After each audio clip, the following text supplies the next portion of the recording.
Welcome to the Dom Sub Devotion podcast. On today's episode, I bring one of my personal friends and confidants, Eric, onto the podcast for a discussion about how dominance and consciousness and awareness all really come together in the value that we bring as dominant men into Dom Sub relationships. Please enjoy this conversation. It's a really deep and special one for me to bring Eric on here. And also, I know it's going to bring a lot of value for anyone who is on either the dominant or the submissive side of this sort of relationship. So listen, enjoy, and thank you very much for watching and listening.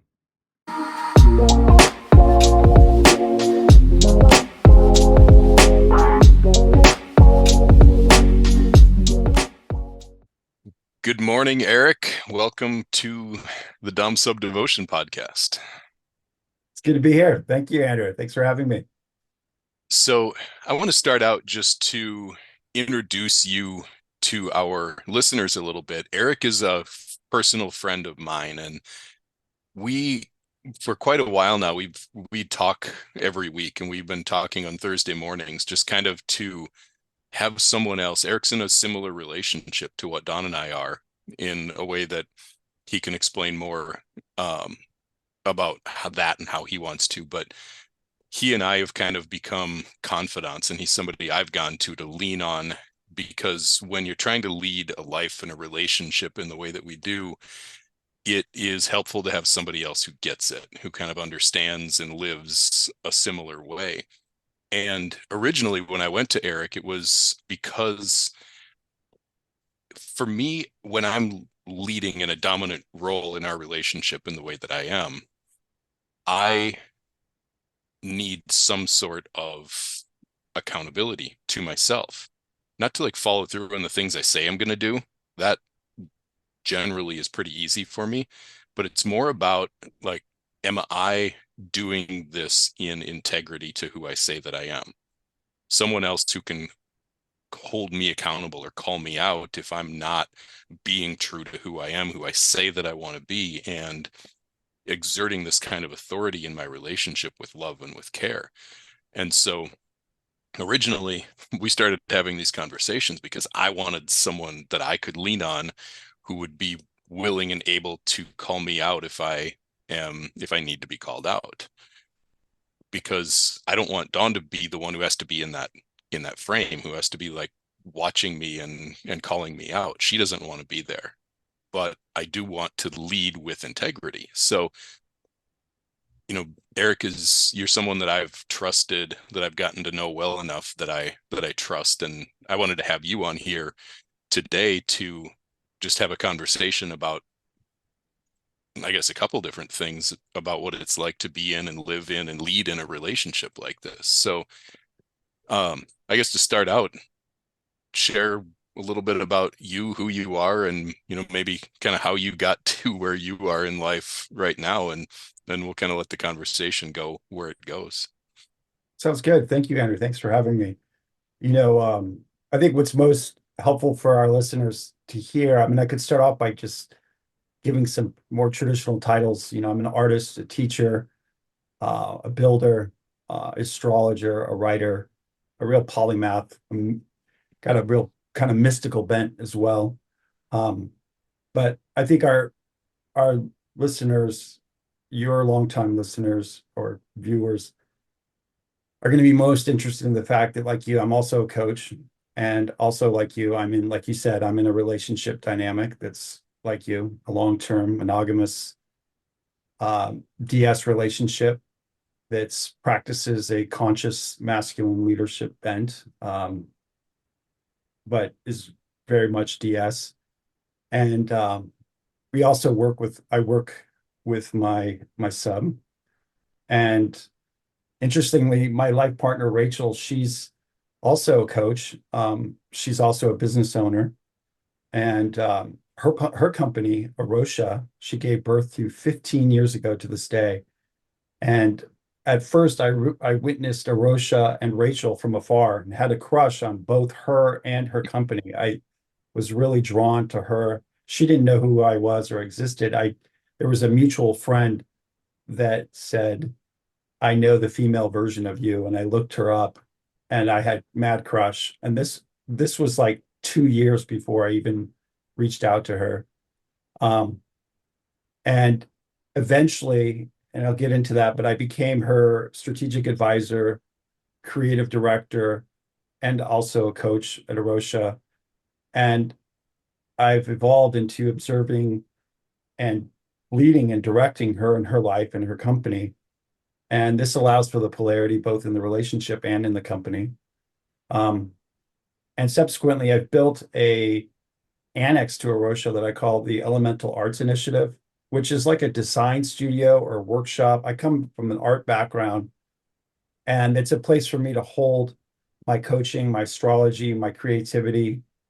And it's also, it lives at the intersection, I would say, of art and sexuality and polarity and the oracular arts.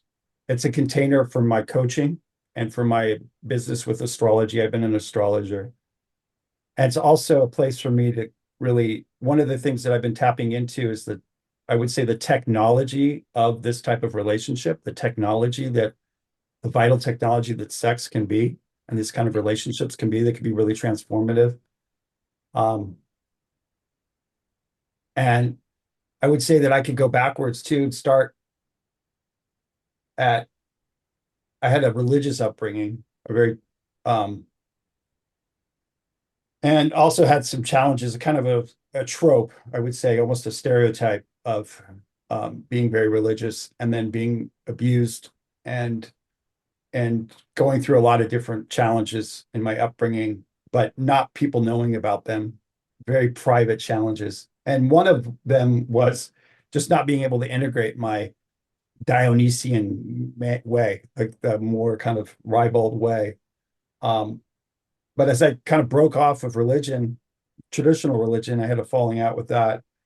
I got really interested in sort of mystical thoughts.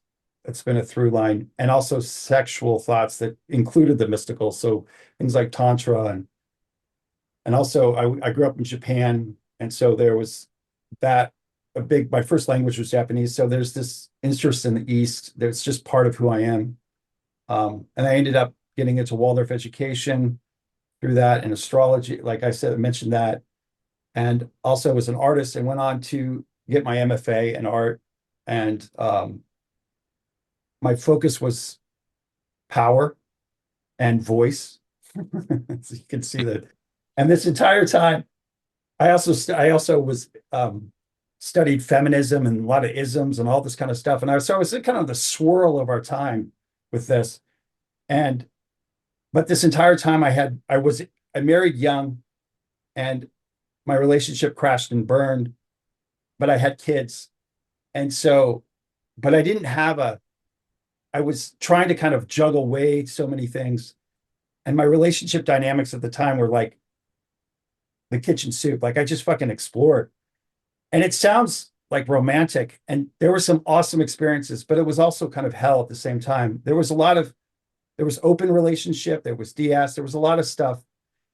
And I wasn't approaching it with it from a very conscious or mindful manner. And my life was like that as well. It was overly idealistic and became very messy. And there were a lot of cool projects and things. And I ended up kind of crashing and burning, my first kind of crash and burn, and needed to reboot. So I ended up in Maine, where there's a saying that I heard when I was there, where the men are men and so are the women. So it was a good place. So it was a good place for me to man up and get away from. Um, but within the first year that I was there, I had a further construction, deconstructing and unraveling all my art burned down. Meaning I had a studio and I had hundreds, if not thousands of pieces of art in there. Plus I was a historian that was working on an oral history of um, archiving, and my grandpa, it was World War II, was very interested in all this stuff. All of it was lost in a fire, very tragic. I remember So my literal burn down. literally burned down. I mean, there's an article about it in the newspaper. I mean, everything gone. And I called the fire department. I went there. Wind was howling, and fire department shows up. And as soon as they show up, first time and only time I've ever fainted. I was in such a state. And it was a real sort of like get your shit together. And I used construction and I used me being a builder to kind of like as a practice. And it was in that time, and there was a lot of things that were else were happening that were obvious not working. So I just really went to construction as a place to learn how to respect the craft, to learn what it really meant to measure, to respect the measurement, just these real basic things. And it was super grounding and super helpful. And I just focused on that because my life up until then, I was so interested in these ideas and ideals. And so I just cut everything out and just my kids and construction. And it was like a start over, a reboot. And during this time, I actually met Rachel and we had this amazing connection right away. And she owned her submission and her tantra and her BDSM, and she was a sub, and she was like some fucking angel out of the universe. I couldn't believe this person existed. It was a place for all of me to be, like my good boy, my bad boy. Everything was allowed. It was an incredible, insane couple of weeks, and we had some interchange. But I realized that I couldn't hold her. I couldn't make that last. Yeah, we could have an amazing weekend or a week, but I was like, I was in no condition to have a long-term relationship with someone, let alone someone like her, and be able to hold that. And I told her, I said, I need to get my shit together, but I'm coming back. It's almost And like you had a sense of how much was going to be required of you exactly. I to be knew in it. a relationship like Exactly. that. Exactly. I had a total paradigm shift that I had to take. And the main thing was that I had to take responsibility for my life. I mean, when it comes down to it, the main thing was that I had to stop being a victim. And it was during this time that I got introduced just through my own searching through to Jordan Peterson. And he became like a somebody that I would just needed to hear his voice. It was like, get your shit together, clean your room, take responsibility. And I just went down this path of what I would call, up until that point, I didn't even know what men's work was. I had never done therapy. I look back at my life and I was like, God, this is just a shit show. Panic attacks, substance abuse, women all over the place, just not great. And there were a lot of unhealthy habits that I had to kick as well. And during this time, I quit drugs, smoking, drinking, like everything. You know, I was just had to kind of clean my act together. And I came to a point where though I was like, I can't do any more work on my own. The rest of the work has to be done with Rachel. And so I literally called her up and said, I've done everything I can do up to this point. The rest is going to be done with you. And we joined. And for the first bit, it was on. It was awesome. It was just like fucking lights out, something I never experienced. But then I had a really interesting kind of breakdown happen where I had another dissolving, but this time it felt very kind of mystical and it felt like something that was like I became something else. And it was like I hate all the terms that are out there, but it definitely felt like some sort of like upgrade in my system, like an enlightened kind of sense. And I got an understanding of the way everything kind of works and how relationship works and the masculine and the feminine. And so I got obsessed with understanding what it is to be in like, how do we integrate these two sides of myself? My whole life was like, oh, there's good boy and there's a bad boy, and they have to be separate. Or there's the passionate, ecstatic side of me, and then there's the more orderly structure. And there was almost like a battle between the two. And often the model that we have for when you kind of get your shit together or you find your order, it's kind of boring. And then there's boring, and then there's this time when you kind of losing it. That's not great either. So it's like, how do you have sustainable life? How do you have sustainable ecstasy? How do you kind of integrate and make these things last, the ecstatic? And that was what I was obsessed with. And the way that I really have found is that you have to build in a flexible mindset. Like you have to see that the challenges and the breakdowns that are breakthroughs, and it becomes like a regenerative model for me. And as I did this, I'm like, this is what tarot is. This is what the whole study of the tarot deck is from the tower. And then I was like, oh, this is actually what fucking religion is. I mean, the whole point of religion is that you lose your shit and then there's this rebirth. This is what spirituality is. I think of spirituality as controlled demo. Like we have to demolish our ego. The ego death builds character. And there's this commitment to upgrade, a commitment to living and this renewing and this regenerative cycle. And it's like not this old model. And I think of farming as a great, there's the machine sort of monoculture cropping model, and then regenerative or biodynamic, this other model. Mm-hmm. And how do we kind of like this lose this paradigm where it's like power over, you do what I tell you to do, and that's the way it is, and it's this authority. Old model, but it's a closed system. New models, an open system that really allows for creativity to be a part of it. Because at the end of the day, to be a long-term dom or to be a long-term of any kind of authority, you have to be creative. You have to be an artist. You have to be able to see potential and possibility and be spontaneous and be in the moment. And so in this relationship, I've realized that all these things that seemed like they were all over the place, that like there was this and there was this and there was this, it's like, oh shit, they all actually can come together and are necessary.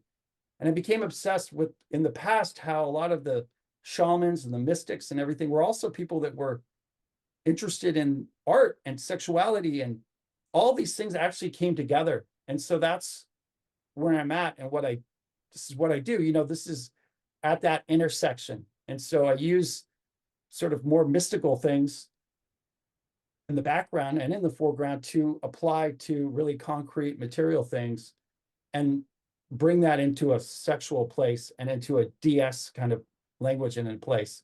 So that's And that's one of the reasons why I think you and I became such fast friends, is because the way you just kind of summed that up is like you kind of have this mystical approach to life, but then you apply a blue collar sort of sensibility to it to make yeah, sense of it and to bring it down to the level of the practical.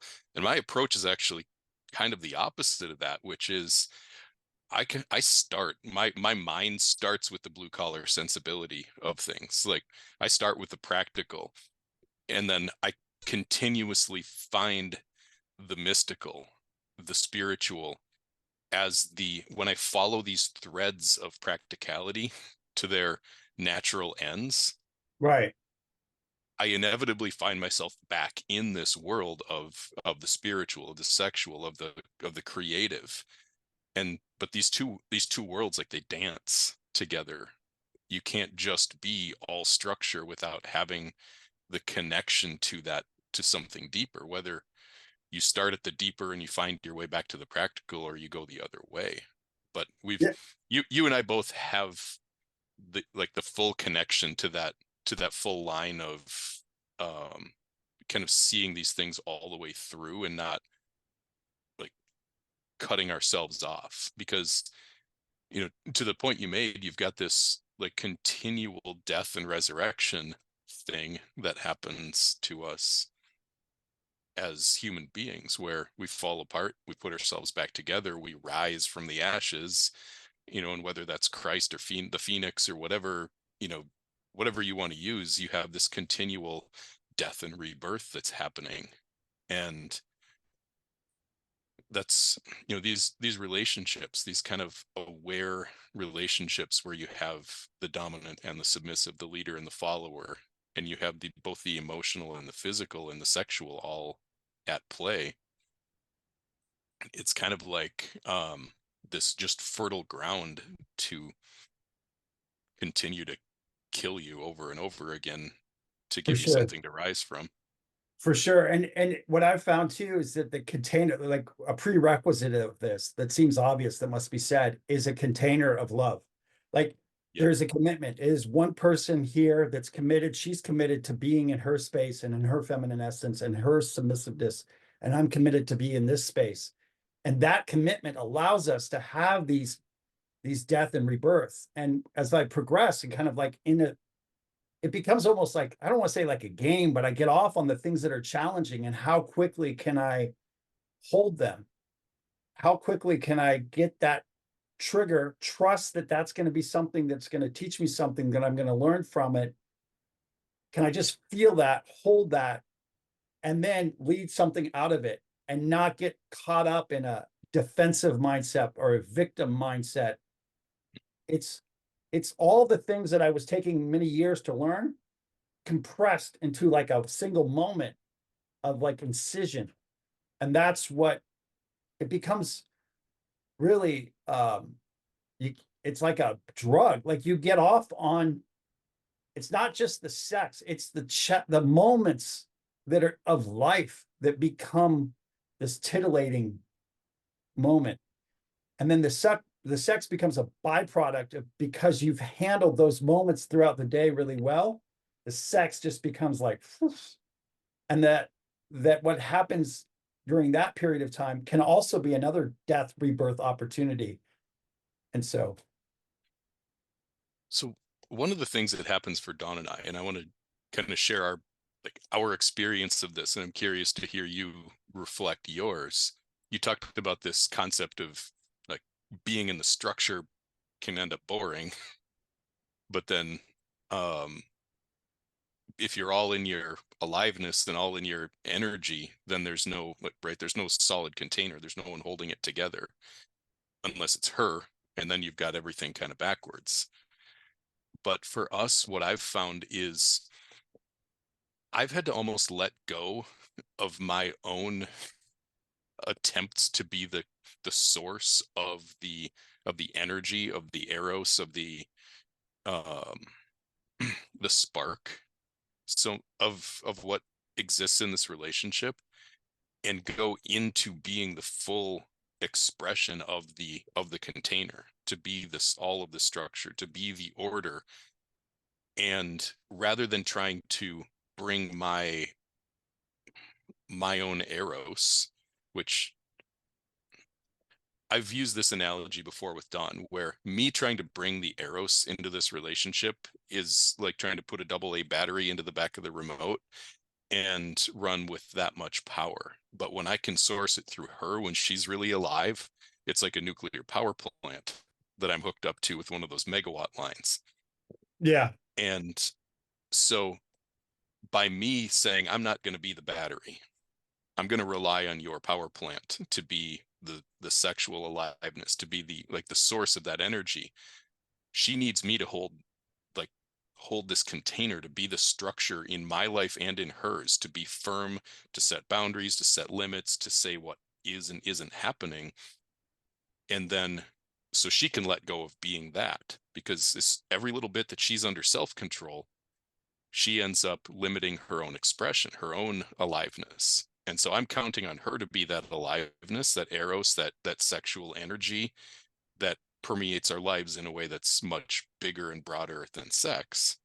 If I'm counting on her to be that, she's counting on me to be all of the structure, to be all of the order, to be the one holding everything together and setting the boundaries. And so it takes this like complete commitment from both me and her to be in our own, to be like in our own space, to hold our own side of this equation up so we can make something better together than we could do on our own separately. And that means like I'm all the structure and the order, but it doesn't get boring, because when she lets go of being that for herself, now the excitement and the passion and the energy is all coming from her, and I'm receiving it rather than having to be it or be the one bringing it. And then that's like what I shape. That's the energy that I create with. Back to your analogy of being creative, I'm creating this life for us. I'm building this life for us together out of the energy that I'm receiving from her. I'm that's what I'm applying structure to. So I'm curious if that kind of resonates with how you've experienced this, or if that's felt different for you. yeah, I think it does.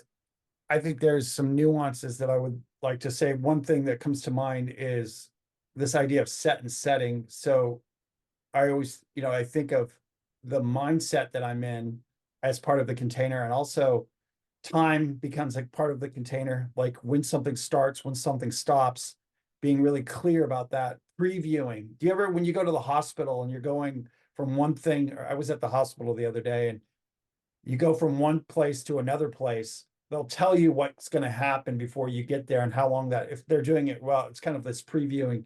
I do that with her. She really appreciates that.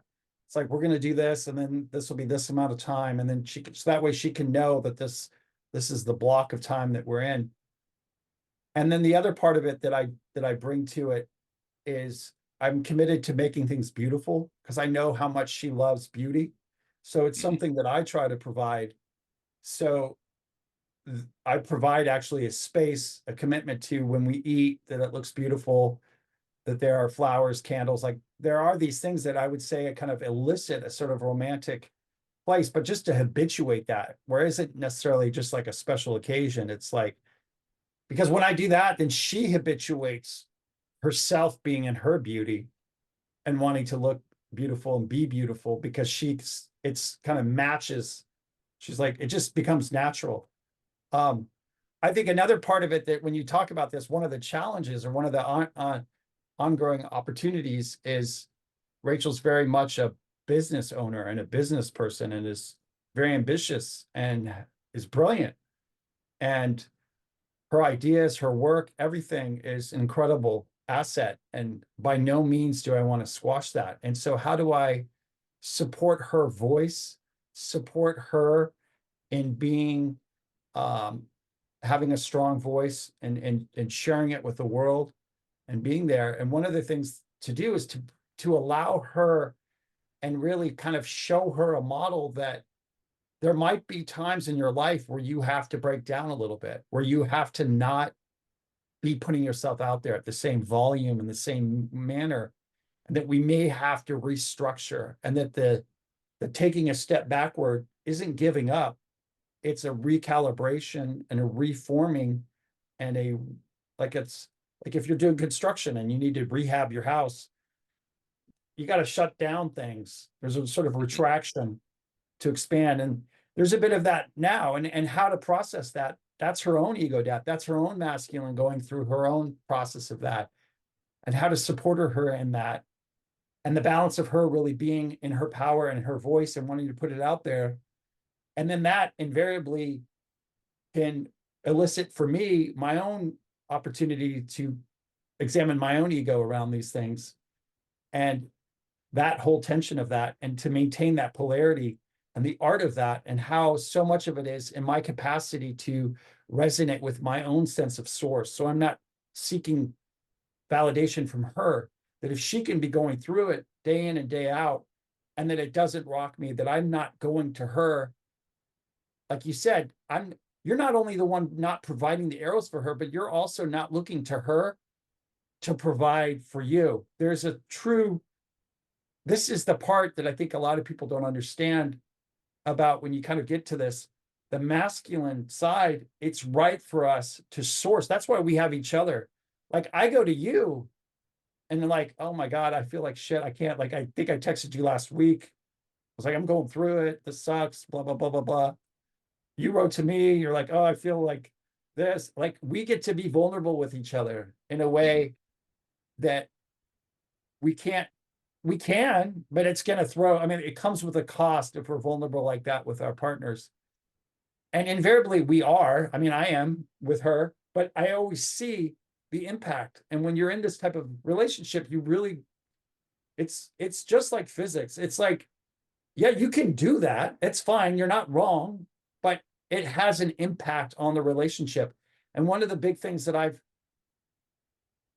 encouraged with her, and it was actually something that you really helped me with, and then thereby helping her with, which is having her have a voice. And in her having a voice, she's not contorting. So much of when a woman is not using her voice, she's contorting or conforming or restraining, or like you said, using self-control to not hurt my feelings. And if she can just say what's on her mind, if she can get upset, if she can just, it's so much healthier. And I'm not necessarily here to do everything she's telling me to do. It's to take her storm, her swirl, and still lead, and take that as part of the situational awareness that I'm having. But that's not the only part of the situation that I'm dealing with. That's one component. There's other components like work and time and money and life that have to be dealt with.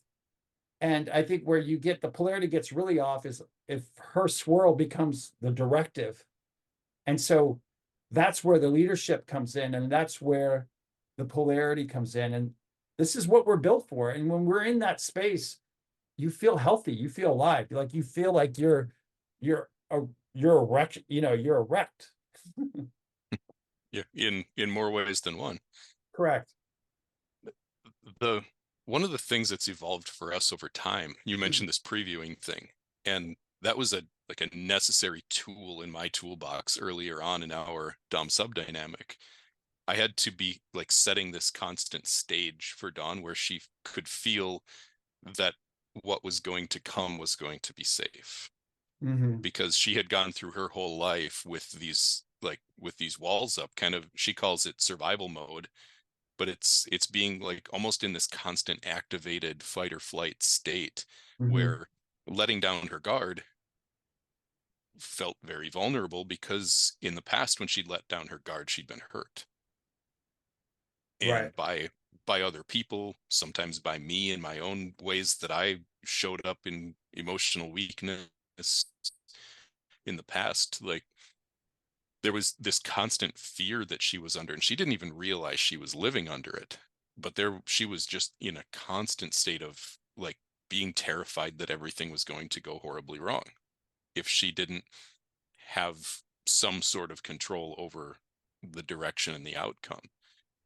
And so I used to do a lot of this previewing, like, okay, so this is what's gonna happen next. And what's happened over time, and I think, you and Rachel are a lot newer together than we are. We like it was 15 years ago, right about now, that Dawn and I were starting to date. So we've been Oh, together for a long time. And so we have a lot of history built up with each other.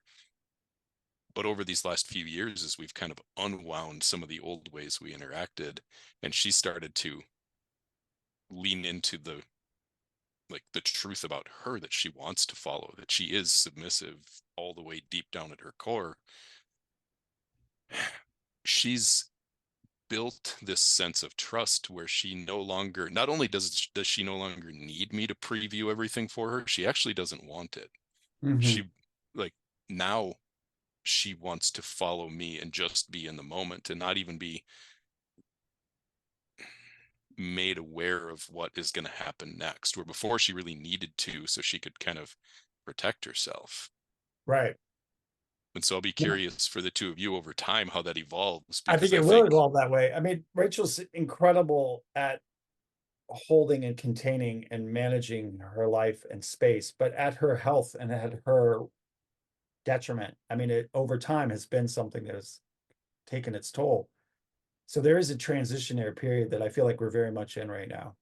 And I cannot tell you how many, like, I don't even know if I could get a count together of how many women that I've worked with over the years who are in this kind of coaching, teaching, leading um, space on the internet and through like through social media, who are brilliant, who know this stuff inside out and backwards and can really help people deeply, but who suffer on a physical health perspective, Mhm. suffer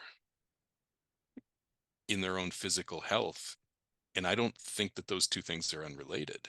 Well, It's I don't think it's just women in this field. I think it's just women. I think women that are out in the world succeeding and doing there's an epidemic of autoimmune diseases, of all kinds of health issues that really are predominantly towards women. And I think a lot of it comes to a structure. We have a structure that's very solar. I mean, this comes back to what you do so well with Dawn and inspired me, keeping track of her cycle. But just from a metaphorical, but also literal basis, we live in a world that's very solar dominated, meaning that we organize time through the day. yep. And Every you're day is a completely new day. allowed in the day to rest at night, be in a certain place in the morning, be in a certain place in the evening, and then you're expected to work here. So within the 24-hour cycle, there's periods of yang energy and yin energy. But that's it. Like we don't, every day is the same. Whereas with a woman, it's a lunar cycle, meaning that there are certain types of the month that they experience the same thing that men experience during the day. And so we've organized life and the world to be in a very male way. And ironically, the women now are even succeeding at a level better. This is the thing that's really kind of an interesting time that we're in. And yet they're not faring well. But this is the same thing with this model that's just mono, that's predominantly sort of ignores it lacks situational awareness. Like it lacks the awareness that we are human beings that have needs and that women have different needs than males and have different potentialities than men. And in order to be in a system or in a way that is more commensurate with those needs, it's going to have to look a little bit different. We see this with farming. This is why I bring back the example. I've been around and even was about to start a regenerative organic farm in Maine. And so spent time really researching, thinking, and being around this. And there is this period that you have to allow things are not as clean. It's an open system. And so that it takes a moment to create the new cycle in the new way that is harmonious and that works. And there is a period of destruction that's necessary to be in this period of life. And the old model, the 20th century model, that this other model that we put upon things, it's making everybody sick and it's making our world sick. And there are a lot of things about it that are problematic, but there are a lot of things about it that are efficient. And whenever we have a way of being that puts efficiency above our humanity, we have a violent system. And that's where that's the situation we're in. And how do you become a leader or a dom? Or it all goes back, it's related to conscious leadership, whether it's in the bedroom, in the woman, or all these places. And there's a craft to it and there's an art to it. And it's not one size fits all. It's, there's a great myth, the bed of Procrustes. And the bed of Procrustes, he had this bed, and it was one size. And in order to fit people in the bed, he would cut off part of their legs or part of their head. And this is like our world. It's like we have one size. If you don't fit in that bed, cut off part of us. And women are so good naturally of surrendering, submitting, and being good that they'll go out, but at their own expense, cutting off that. So what I've seen with Rachel is she needs me to advocate for her health. She needs me to advocate for her long-term sustainable way of being. And that might look like she's not showing up to other people. That might not look like, and you've talked about this well, where people, when you're codependent, I think of it, it's like being a sloppy sub. Codependency is like being a sloppy submissive. Like you're being submissive to all these random other people and other things.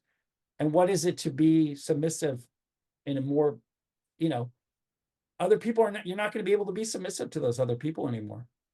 And there's going to be a transitionary period where you're going to have to figure out how to make that work for the larger whole. And that's what we get to create Yeah. with these relationships, and what we as the dominant in this sort of a conscious, or what we call devotional dominant submissive relationship, we get to create a life for her where she can be all of everything that she is, in alignment with the expression of like what's right for her and what's best for her, what's the most loving and supportive of her system, her body, her humanity, her emotions. And we can, like, it's not that women can't just go out into the world and do the things. Of course they can. We witness it every day, everywhere, all the time. And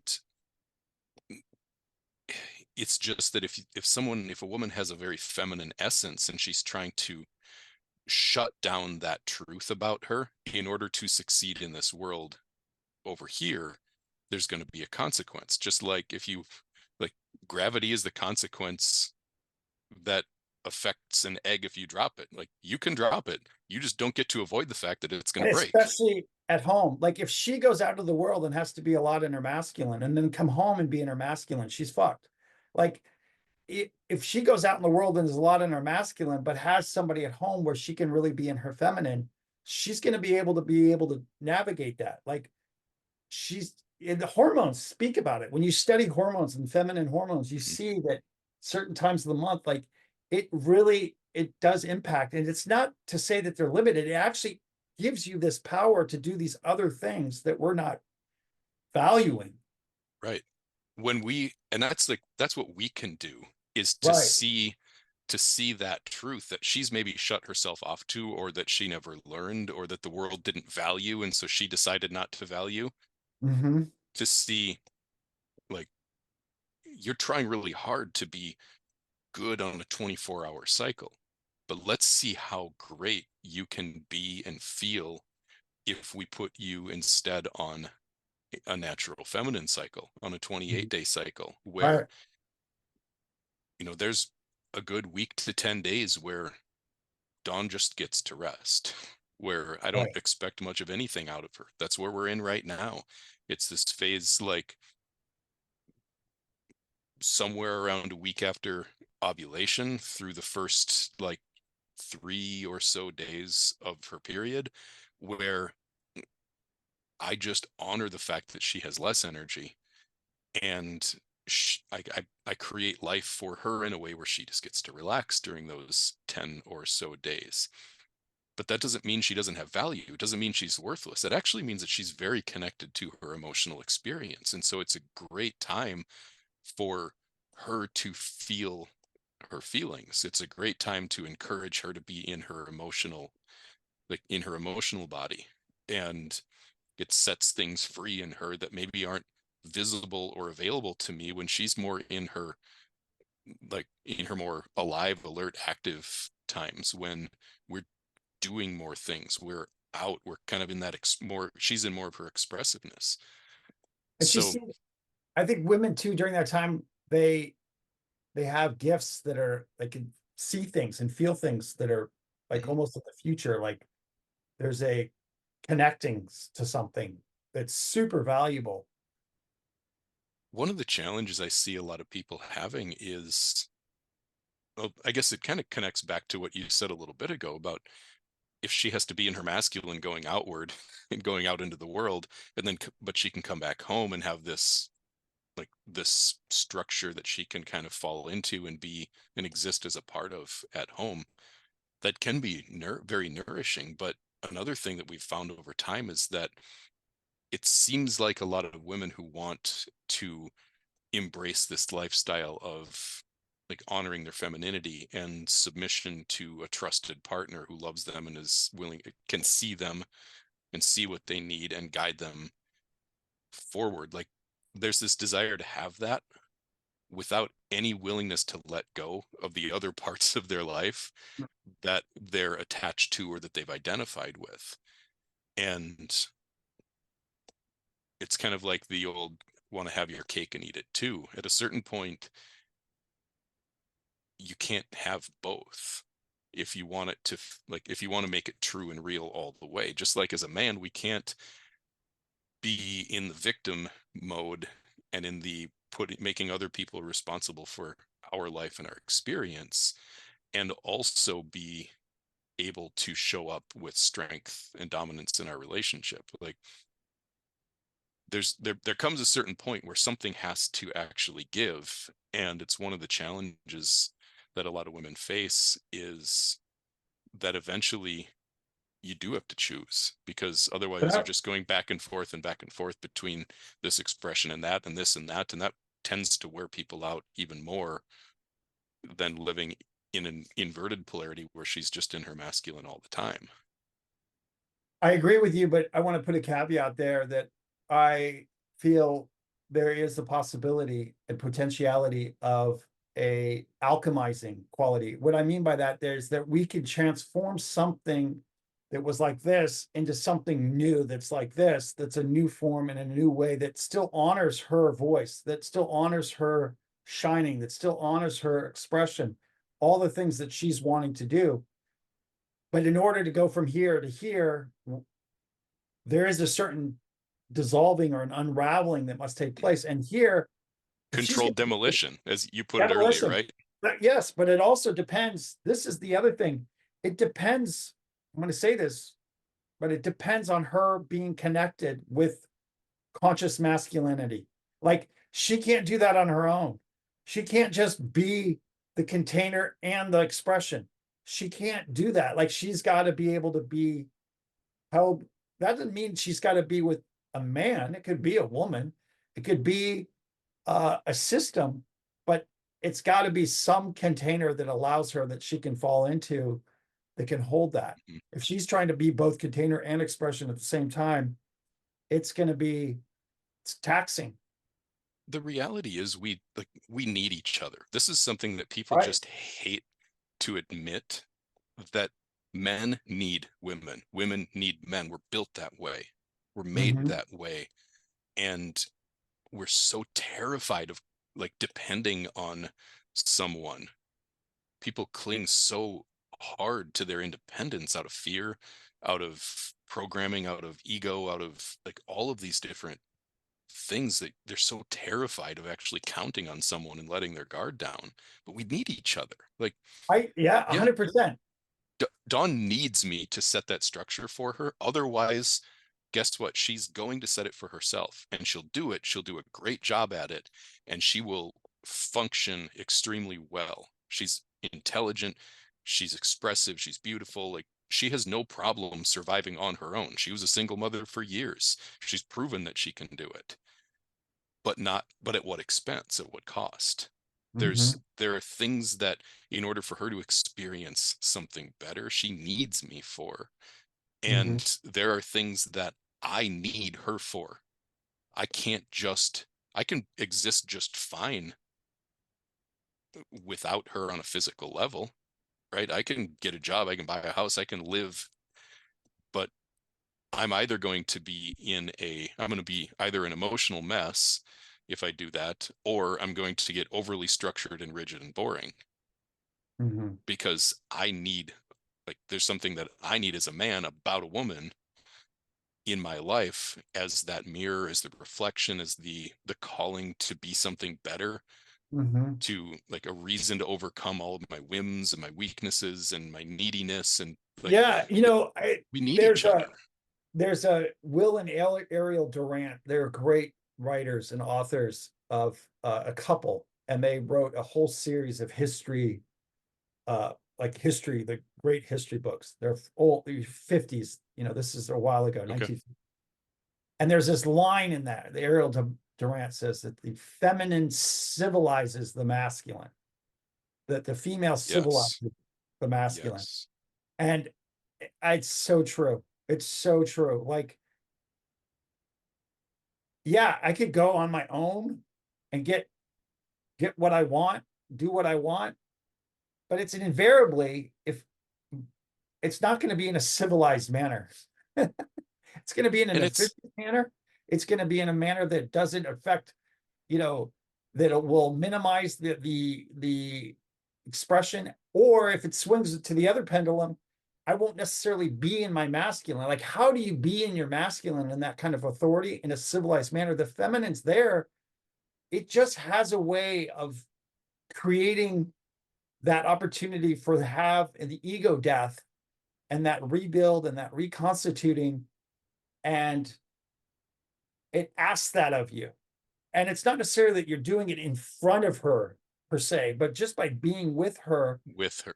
drives you to be that. It drives you to do that. You want, like you said, you want to improve, drives you to change yourself, to be a better person, to shed these things, to provide and to protect and to preside and all these things that you want to do, like you want to do it because of her. Take her out of it. It's hard to generate that for the world at large. It's hard to do that for some random other people. Like some guys can do that, but that's not, we can often get stuck in our victim mindset. And there's just nothing like having a woman that sees you as her leader, sees you as the Mr., the man, the master, for you to rise to the occasion to be the person that she sees you as. And it truly is what love is. I mean, love is transformative. And it's based upon a love for myself, a respect for myself. Like I have to put my respect, my self-worth and my respect first. And in so doing, I recognize having that standard of a woman that sees me as that elevates me. And I've been around a lot of women that are tearing me down and pushing me down, and they think that's the way to build me up. And what that does is just makes me want to have walls and push them out so I can actually go do the work, but not reward them with the benefits of the work.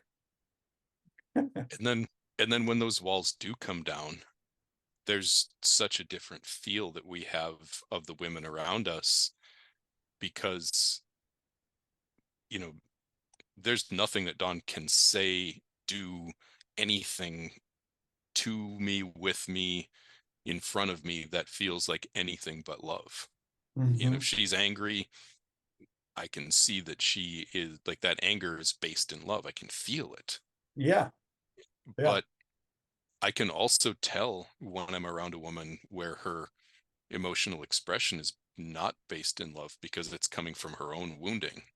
Yeah. Because we need a woman who's also done her work. When a man has done his work, what it does, it just tears us open and makes us extremely vulnerable to Correct. the energy of a woman. And guys don't realize how sensitive they are, right?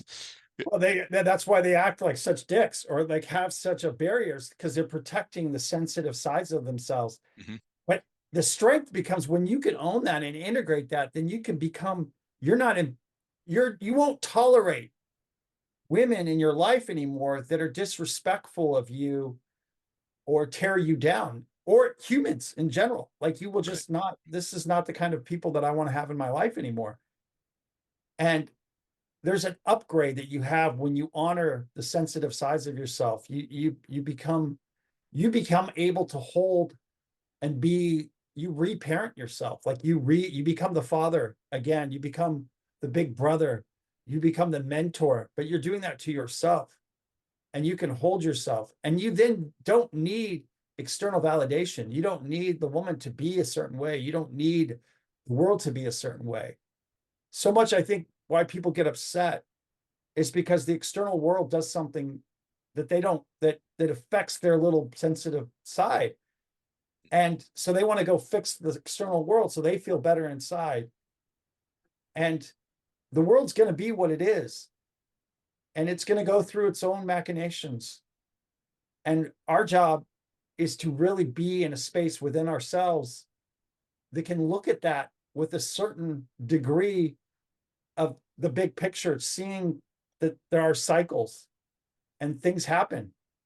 And we don't always know why things are happening or what the bigger picture is. And that where we can on the micro level, be there for the people that we love and have people that we actually love. So that gives us a sense of purpose. It gives us a sense of waking up in the day with clear direction, clear purpose, clear, I'm going to show up a better human being because there are people that I love and they love me and they respect me. And having that, you could take away everything else. The world could be crumbling. I still have purpose. I still have direction. All that other stuff. It just drives something in you that's very true. The shift that has to happen to get there, at least for me, has been, rather than seeing, like, this is the victim mindset at its core, right? It's something out there is happening and it's happening to me. Correct. And so I need to fix what's happening out here so that, like, I'm trying to create calm seas for my boat to sail on because I can't handle anything. Like, I can't handle the waves, I can't handle the upset, I can't Right. handle sailing in uncalm waters. Right. So I'm trying to calm down the ocean, which you're never gonna fucking do. You're never going to do. But you know So that you're just in this constant, like, you're in this constant experience of never getting to be okay because you're trying to get everything else to be okay so you can be okay, and you're like codependent with the whole world, to your right. point earlier. So the shift that has to happen is the one of responsibility, where you come out of that victim mindset where you see everything around you as being wrong and you being right, and recognize, like, I can make myself okay regardless of the waves. Like, I can actually just get better at sailing in uncalm waters. And that's the thing that makes a man grow in his power, when he can be okay no matter what's happening around him, when he can stay calm, stay centered, stay focused, stay grounded. And then you can actually become, I'll use your word again, an alchemist, where you are taking that energy of the waves, of the crashing oceans, of all of her emotions, of all of her sexual energy, of like everything that didn't feel okay before. Now it can become a source of energy that's moving your boat. And now Exactly. in that moving boat, now you are in control, because reality doesn't have control of you. And this is the thing that's so true, is that when you have a woman who's in her expression, in her storm, in her feeling, and she's pissed and she's holding crazy shit's happening and she might be mad at you, you might have done something, but you don't react. You don't get defensive. You hold her, you see her, you have unconditional positive regard. That moment of you just being able to do that makes her wet, like turns her on. Like you can, Mhm. and that's the alchemy. Like you literally can alchemize and change this energy that's all this negative energy into something that's this sexual energy that becomes something where she wants you because of your capacity to be unwaved and unmoved. This is why people love watching athletes, or why what people love watching, even fighters or whatever, is that there's something coming at them and they're able to navigate that in the moment, in the real moment. Well, that happens in relationships all the time. We have to be able to be in that moment. And it's not so much like pushing back and controlling from this place of an ego or I'm feeling hurt, but it's being able to receive all of that and alchemize it. And it's the art of this alchemizing quality. That's why I call it the Elemental Arts Initiative, because what we have to do is take the elements, all these different elements that are occurring, and we have to take it and take the initiative to shift that and change that and alchemize it within us. Back in the day when they had these alchemists and they were trying to change into gold, the real true mystics realized that the true gold was actually inside of you. And that when you are able to take negative things and alchemize them and change them into positive, that there's nothing more valuable than that. That's more valuable than gold, because you What could be, it's how you react to any situation that you can become impervious to it. what could possibly make you feel stronger? In my life, there's nothing that makes me feel stronger than being able to feel solid in the presence of unsettled, uncalm, like crazy, chaotic, emotional, feminine expression. To be able to just be there and like, give it to me. I want it. Share, Yeah. like, tell me everything. Feel it all right now. Is there more? Like, you want a question that will blow, like, any guy listening to this, that will blow a woman's mind. Breathe deeply when she's losing her shit. Just breathe deeply and just sit there with it. Don't try to do anything about it and try to keep your walls down. And when she starts to calm down, look her like dead in the eye and go, is there more? Is there more? Yeah, not from a piss place. Like, is there more? No. No, but Like, like a calm place. mhm. Yeah, I got Just you. Is like there more? invite it Okay, up. I'm curious. Yeah. And this is where curiosity, this is why we have to have an open heart. So this is where it's a balance. It's an art between being open and yet being impervious. This is kind of like, Bruce Lee talks about water. There's a water quality to it. You've got to be able to be in that moment, to be a flexible ruggedness. There's a book recently, Master of Change by Brad Stolberg, and he talks about how being able to be ruggedly flexible, like being able to be strong but also flexible, is the key to navigating change, and that we have to be able to navigate these situations that come at us. It's also our character, who we think we are. And sometimes in the moment, we have to adjust to something. And this is goes back to what, I said I've been interested in the tarot. One of the cards that's meant so much to me and I've had a real new true appreciation of is the Fool card.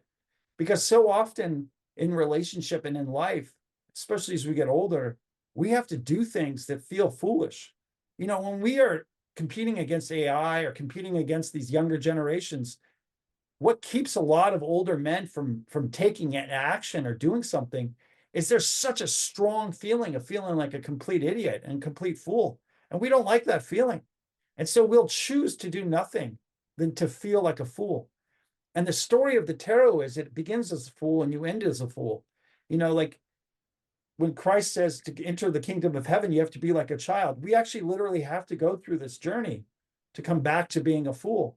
But this fool that's at the end, he's not a fool that's doing something from this place that's fearful, but it's from a place where you might feel the fear, but you could still act and you still don't know. But in the not knowing, you can learn and you can be open and you can grow. And I think it's in that space of that growth where we can learn. You have to be able to learn from a place of humility and a place of not knowing. I think of to become conscious, we talk a lot about being a conscious dom or a conscious masculine leadership. But the first step of consciousness is to realize all the ways that we're unconscious. And that's a brutal place to be. Yeah. When you start realizing all the ways that you have not shown up, when you have not done, and you start taking inventory of your life, and then you make that a practice in your life again and again and again, there is no more of a painful experience than Humbling to humbling. the nth degree. It's agreed to sit with the gap between what you expect yourself to be and who you think you could be and your reality of your life. And your whole life is just trying to close that gap so that by the time you die, it's closer. So worst thing to do is to die and have that gap be so wide. And and we we don't regret. I mean, it's so trite, but we don't regret the things that we've done, even if we failed them. We regret not doing things, not acting, not taking the initiative, not leading, not showing up. But in order to do that, we have to be the fool. We have to start from a place of not knowing and start being in that unconscious space. And to me, the real true masculine practice for me is holding myself in that space, not numbing myself, not not doing the vices, not looking at porn, not going to cigarettes or to drugs or places because I feel so uncomfortable in my space, but to sit with that discomfort and sit in the dark, sit wherever I need to sit and be there and hold myself. And at the end of the day, what you start to feel is you just start to feel love. Like you feel love. And when you start feeling that, you feel the alchemy and you can love yourself as you are. Not to say that you're going to stay there, but it's only there when you finally can love yourself as you are that you see yourself as you are. And then you can actually work on the things that need to be worked on. You can actually move yourself forward from that place and that acceptance and rewire all that conditioning and all that shit that we had when we were young. Yeah. And so many guys, they stay so in the realm of the physical, like, and they just put so much pressure on themselves because they're trying to do it right. They're trying to get everything right. They're trying to know everything. They're trying to get the right answers. And they don't want, like, it, the breakdown happens when you realize that you actually don't know a damn thing. Right. And we do go through that whole evolution. We come out of the womb as complete unconsciousness. We only Right. have the potentiality of awareness. We only have the ability to become aware, but it doesn't mean that we ever actually do become aware of the truth of the reality around us. I would say the vast majority of people go all the way through their lives, and maybe as they start to get much, much older and they realize that it the way they tried to go about it didn't work. But there's like all real actual change and movement towards a life of fulfillment, I believe, as a man, comes down to being able to drop the expectations of perfection, the expectations of performance, the expectations and the pressure we put on ourselves to do everything right and to never make a mistake and to not do anything wrong. And then, come back around to that, what I call the beginner's mind. The and I know I didn't come up with that. I don't remember what it's from. I think it's ancient, but Right. the Obviously. the idea of, like, I actually don't know anything, And to me, that's how I know I can trust someone. That's how I knew that I could trust you when we met, is you weren't going through, like, you weren't coming to me acting like you knew everything and you were just looking for me to tell you why you were right. I can trust someone who's like, who can lay down his swords and say, like, whatever I've been doing, I'm realizing that I need something more. And Yeah. like that's where I think every person and every man who wants to grow in this kind of dominance and this kind of strength, it feels like you're letting your strength go when you set that sword down, but in reality, you are now entering the realm of true wisdom, of kingship, Yeah. to be able to learn what it is that you don't know and grow closer to the expression of what it truly means to be, not just to be a man, but to be yourself, to your own authentic essence, to be who you were born to be. If the world had never gotten to you, conditioned you, programmed you, like, who would you have actually been? And that just takes really, really deep humility to be able to set down all the things you tried to be. And a lot of times, like, guys don't see that until their whole damn lives blow up, until everything falls apart around them. And that's one of the things I'm passionate about trying to do, is to get men to see that you can make your life better without having to wait until everything blows the fuck up, because And that's if how it does most blow men the fuck change. up, if it does blow the fuck up, it's all right. It's a gift. It's a chrysalis. Like Mhm. we can take this opportunity. Like, don't waste that. That's a gift to you. Like you get an opportunity to rebuild. And yes, like you said, hopefully we don't have to get to that place, but there is a necessary unraveling, a necessary questioning of our bullshit, of our ego. And the big question is, how do you get to that place where you're dissolving, where you get in that childlike mind, all the things that we're saying, and still remain in your polarity, still remain the man, still hold this and that connection? It comes down to values. It comes down to being in tune and in touch with certain values, certain that you express, so that you can express those values on any moment. You could be in jail, the world could be blowing up, and you could still express those things. I mean, Yeah. this is why, this, and remain optimistic. Like see what's happening around you, see all these things happening, and yet face it and really feel it, and still figure out a way out. Still believe that there's a way out. Still feel hope. Mhm. That art, that tension, like that's what it is to be in this true masculine state. Otherwise, you're just a destructor or a victim. You're either the victim or the perpetrator. Like those are the two models. There's another model, which is like seeing all the shit that's out there, having an answer, and it's not necessarily. Sometimes you need to destroy to get there, but that's only one of the tools that you have. There are other tools. And without even realizing it, you just laid out perfectly the first three steps of this program that I do for men called the 12 Steps of Dominance, which are: take responsibility for your life, take care of yourself first, and then live according to your own code. Know what your values are and align your life with it.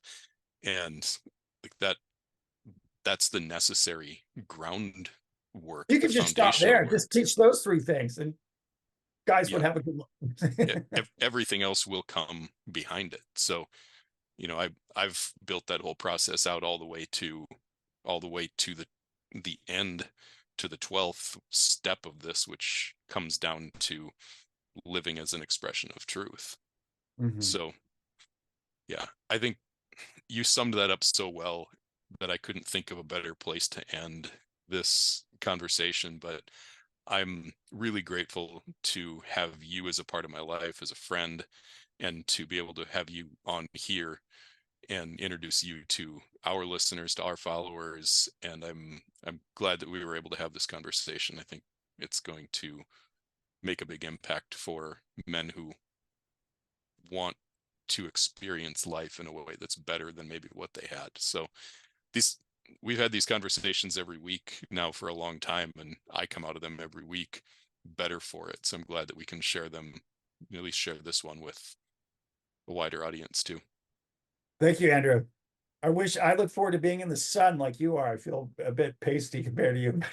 You're looking good, and I appreciate this conversation, and thank you. Yeah, thanks for being here. All right. Bye-bye.